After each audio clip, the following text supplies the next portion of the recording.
happening, Magnus sites? The drinker is going to have us laughing yet again. I already know. I know a lot of people have a problem with Moon Knight. I've seen certain reviews, and hey, I was okay with it. You can see all my reactions on YouTube memberships or on Patreon, whichever floats your boat better. I enjoyed myself. But I guess you could say at the end of the day, I kind of am lukewarm on it. But I still enjoyed myself for the most part. If it were a movie, it doesn't have much replay value with me, but I felt as though it was not the W word. But after watching other reviews, I was like, I knew it had elements. I knew that, but I was just like, wow, they are really, okay, I didn't okay, I forgot about that. It could be more than what I thought. But I enjoyed myself for the most part. So let's see what the drinker guys. Definition of insanity is... that's not it right there. It started a little too early. All right.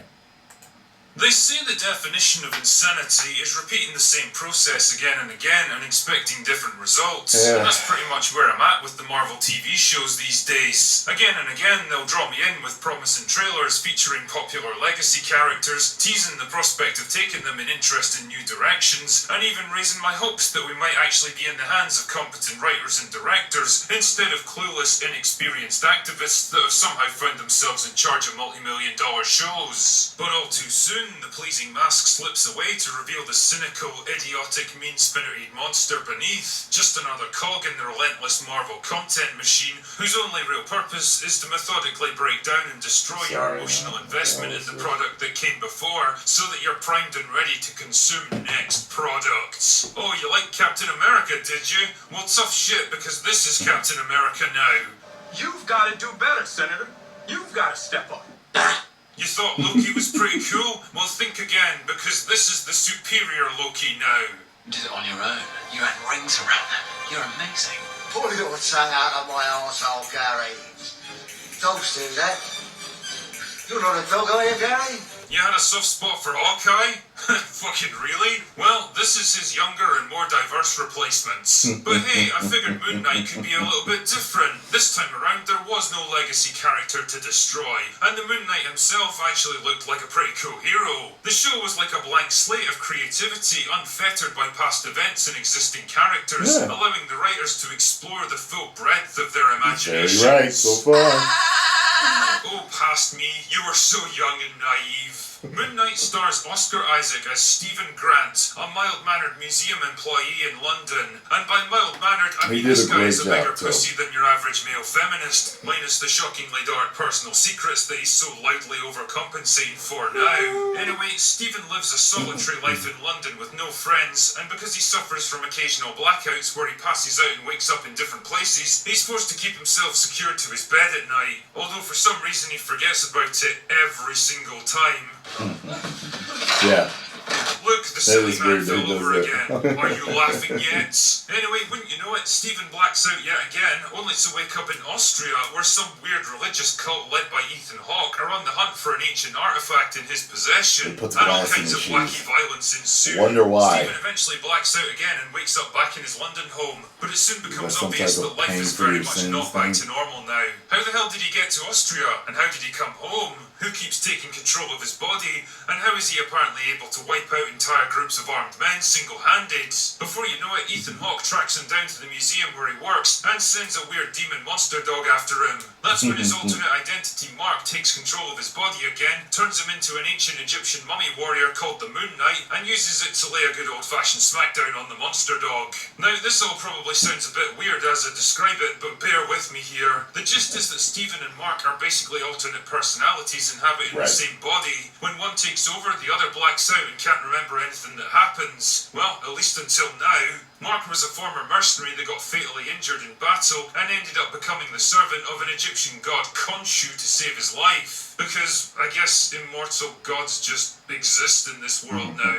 Anyway, since then he's acted as a kind of enforcer for Khonshu's will, punishing people the god considers wicked and transforming into the Moon Knight when he needs to do some serious killing. Ethan Hawke, on the other hand, used to do the same job, but instead he switched loyalties to a different god named Ammit because, well, I guess he liked her style more. Yeah. The point of Ammit is that she also exists to punish the wicked, except that she's not prepared to wait around until they do something bad. She basically has the ability to look into your future, and if you're ever destined to do anything bad in the whole rest of your life, then she sucks out your soul and that's it. You're fucked. It's a bit like Minority Report, except, you know, kind of shit. What about people who do a lifetime of good deeds only to make one bad decision? What about good people who unknowingly commit a crime because they were misinformed or manipulated into it? What happens if killing one bad person starts a chain reaction that now causes other people to commit evil acts in future? Don't know. Anyway, the other Egyptian gods didn't take too kindly to this, so they sealed down I love a that kick. secret tomb That whose knee to the location neck hidden was even from them.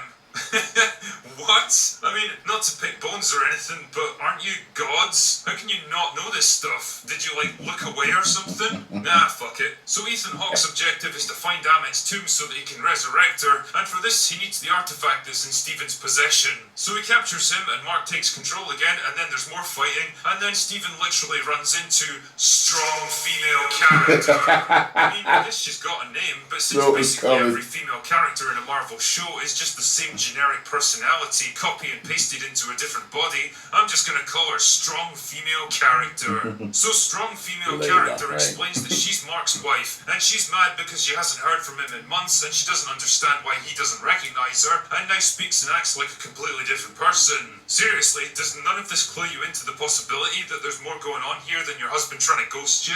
Anyway, the upshot here is that Mark/Stephen has to go with strong female character to Egypt and try to stop Ethan Hawke from finding the tomb and resurrecting I never thought of him Ammit. as a And there's more mummy fights and warrior, wacky but adventures and personal once he revelations said it, I that was are really like, surprising to people with the IQ of a Marvel TV writer. But oh no, they're too late. Ethan Hawke resurrects Ammit and murders I guess the I other wanted Egyptian him to. gods, and Mark gets If he was killed and more ends up in a grotesque, I would have psychiatric thought ward mummy, that's but I actually never Egyptian thought mummy. afterlife. And then he hooks up with a giant I hippopotamus said that's that. actually the god of the underworlds. But that's okay because strong female character transforms into even stronger female character to save the day. Then Khonshu and Ammit transform into giant Godzilla monsters and fight each other, and Mark comes back to life and shows up just in time to help strong female character defeat Ethan Hawke. Then everything goes back to normal, everyone forgets about the giant soul-sucking Godzilla monster, and they all live happily ever after. You know, if I had to sum up Moon Knight, I'd say it's like a chef being presented with the most expensive and exotic ingredients known to man, and ultimately producing a grilled cheese sandwich with a fucking banana sticking out the sides. It really just feels like a whole bunch of missed opportunities that never lived up to its potential. The show raises interesting philosophical questions about the nature of free will and passing judgment on crimes that haven't even been committed yet, but it never really goes anywhere with these ideas. There's no attempt to delve deeper into the repercussions of such a worldview, argue the About his cons, struggle or even justify whether there might be some kind of merit to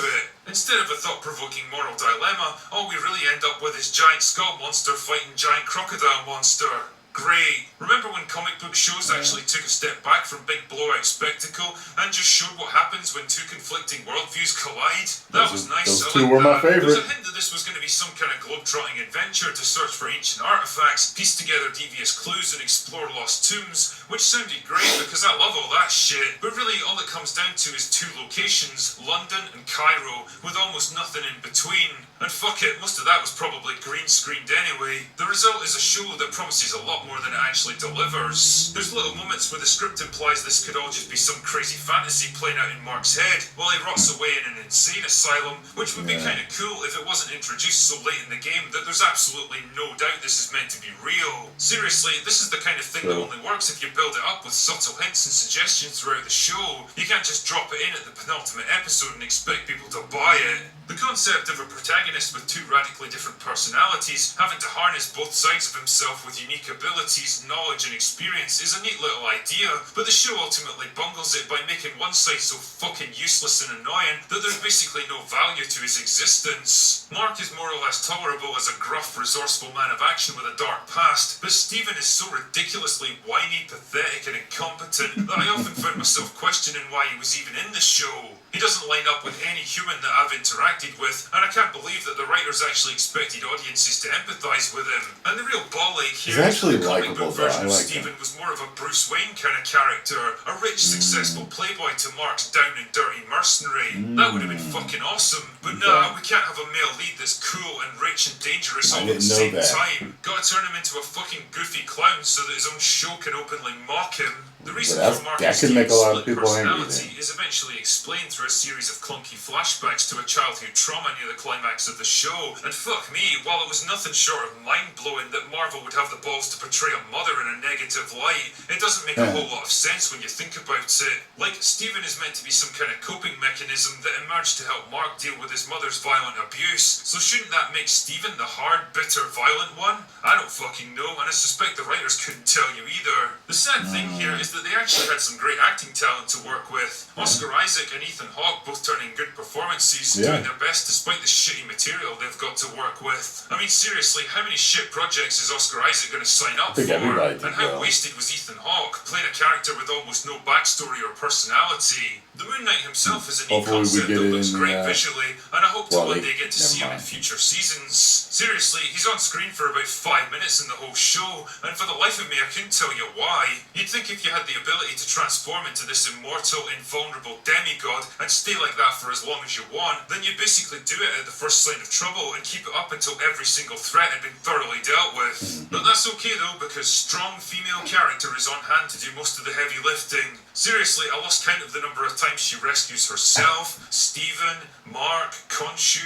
and even the Moon Knight himself. I watched There's literally nothing somewhere it this girl said can't she's do. a gender swap of another character. Let me know if that's true. At one point, she even instructs Mark on how to He always puts that in his review.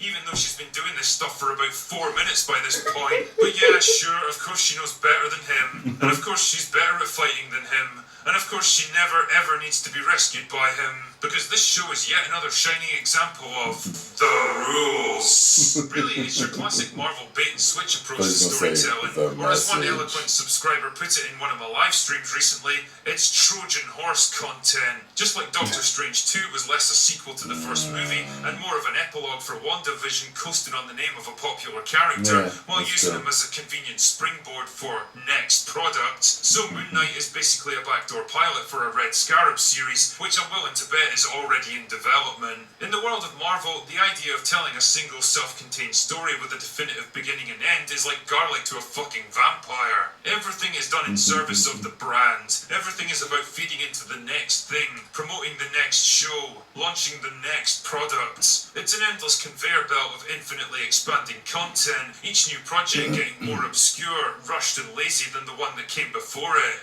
Where, how, and when is it ever going to end? Don't know. Either way, you should probably do yourself a favor and find something more worthwhile to do with your time. Anyway, that's all I've got for today.